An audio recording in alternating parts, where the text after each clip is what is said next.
আজকের আমি মিষ্টি দই করব, তাই আমি কড়ার মধ্যে দুধ বসিয়ে দিয়েছি আধা কিলো। এই দুধটাকে এখন একটু ঘন হবে আমার, এটা টন দুধ। এখন দুধটা এখন ফুটে নিয়ে ঠান্ডা তো প্যাকেট কেটে বসিয়েছি, এটা এখন লাগবে 2-3 মিনিট গরম হতে। দুধ খুব ভালো করে ফুটে গেছে, এবার আমি 1 বাটি মিল্ক পাউডার দিয়ে দিলাম।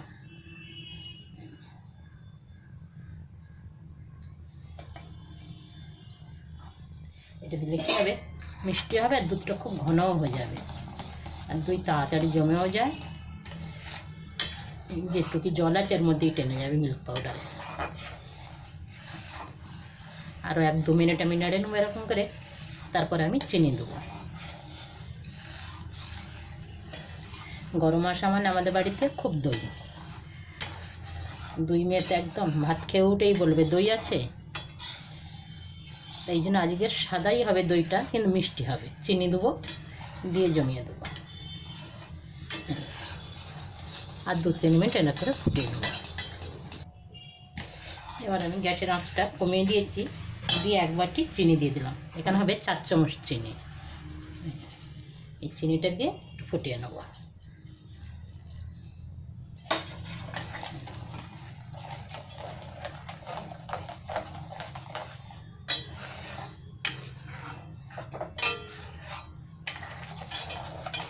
নাড়তে নাড়তে চিনিটাও গুলে গেল। এখানে আমি দই রেখেছি 2-3 চামচ, এটা ছান্নির মধ্যে রেখে দিয়েছি যাতে জলটা ঝরে যাবে।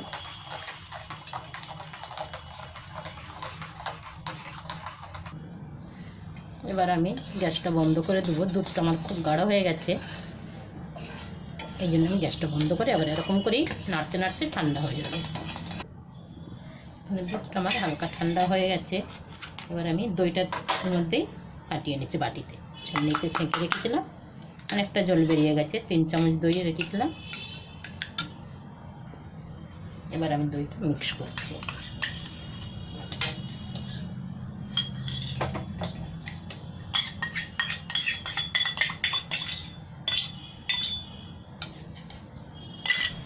এটা খুব ভালো করে একটু নেড়ে নেবো, তাহলে পুরোটা মিক্স হয়ে যাবে দইটা।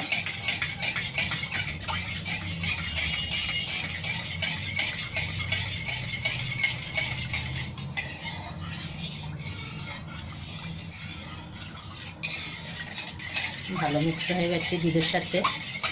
এবার আমি বাটিতে জমাবো।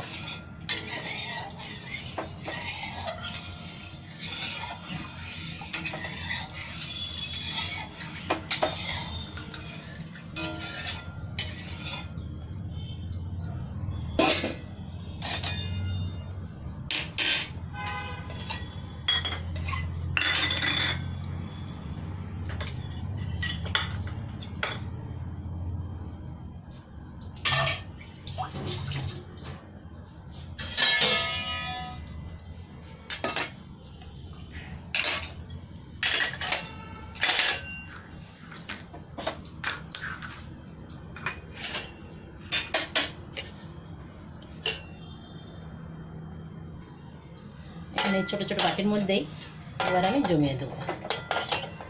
দুধগুলো সব দিয়ে দিলাম।